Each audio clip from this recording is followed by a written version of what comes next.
नमस्कार दोस्तों, स्वागत है आपका हमारे चैनल में।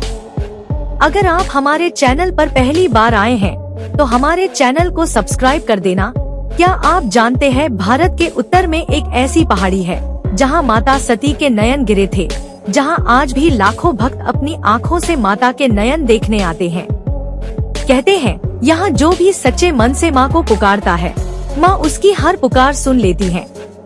यह कहानी है माता नैना देवी की, वो शक्तिपीठ जहां मां की आंखें अब भी संसार पर अपनी करुणा दृष्टि डालती हैं। बहुत समय पहले जब सृष्टि का प्रारंभिक युग था, भगवान शिव और माता सती का विवाह हुआ। लेकिन सती के पिता राजा दक्ष को शिव से क्रोध था। उन्होंने एक विशाल यज्ञ रखा जिसमें शिव जी को आमंत्रित नहीं किया। सती से पति का अपमान सहन नहीं हुआ और बिना बुलावे के यज्ञ में पहुंची। वहां उन्होंने देखा राजा दक्ष सबके सामने शिव का अपमान कर रहे हैं। अपमान से व्यथित सती ने कहा, ऐसे पिता के शरीर को मैं अब और नहीं ढो सकती, और उन्होंने यज्ञ कुंड में कूदकर अपने प्राण त्याग दिए। भगवान शिव जब यह समाचार सुनते हैं तो वे क्रोध से पागल हो उठते हैं। वे सती का शरीर अपने कंधे पर उठाकर पूरा ब्रह्मांड कांपाने वाला रुद्र तांडव करने लगते हैं। सृष्टि संकट में पड़ गई। तब भगवान विष्णु ने सृष्टि की रक्षा के लिए अपने सुदर्शन चक्र से सती के शरीर के टुकड़े कर दिए। जहां जहां सती के अंग गिरे, वहां वहां 51 शक्तिपीठों की स्थापना हुई। और कहा जाता है कि सती के नयन यानी माता की आंखें यहीं इस पर्वत पर गिरे, जहां आज स्थित है मां नैना देवी का धाम। सदियां बीत गई। एक दिन एक ग्वाला अपनी गायों को चराने इस पहाड़ी पर आया। उसने देखा कि उसकी एक गाय रोज एक जगह जाकर अपना सारा दूध जमीन पर बहा देती है। आश्चर्यचकित ग्वाले ने वहां खुदाई की और जब मिट्टी हटाई गई तो वहां से त्रिनेत्र रूपी माता की शिला प्रकट हुई।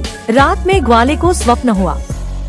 माँ ने कहा, यही मेरा स्थान है, मेरे नाम से यहाँ मंदिर बनाओ। अगले दिन राजा को यह समाचार मिला। उन्होंने तत्काल वहाँ एक भव्य मंदिर बनवाया और तब से यह स्थान कहलाया श्री नैना देवी धाम। कहा जाता है माता नैना देवी को महिषासुर मर्दिनी के रूप में भी पूजा जाता है, क्योंकि यहीं उन्होंने राक्षस महिषासुर का वध किया था।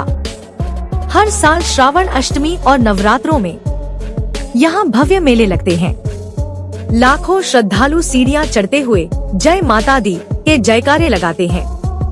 भक्तों का विश्वास है जो यहाँ सच्चे मन से आए, माँ उसकी हर मनोकामना पूर्ण करती है। कई भक्तों ने बताया है कि कठिन समय में उन्हें माँ के दर्शन हुए, कभी सपनों में तो कभी किसी अज्ञात रूप में सहायता के रूप में। माता नैना देवी हमें सिखाती है कि अहंकार और अपमान का अंत निश्चित है और सच्ची भक्ति कभी व्यर्थ नहीं जाती।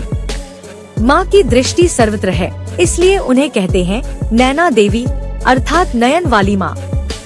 जब कोई सच्चे मन से माँ को पुकारता है तो माँ अपने नयनों से उसकी ओर देखती है और उसका दुख हर लेती है। अगर आपका मन दुखी है, अगर जीवन में कोई अधूरी इच्छा है, तो एक बार माता नैना देवी के दरबार में जरूर जाइए, क्योंकि जब माँ की दृष्टि आप पर पड़ती है तो भाग्य भी बदल जाता है। जय माता दी। अगर आपको ये कथा पसंद आई हो तो वीडियो को लाइक, शेयर और सब्सक्राइब करना न भूलें। फिर मिलेंगे अगली दिव्य कथा में।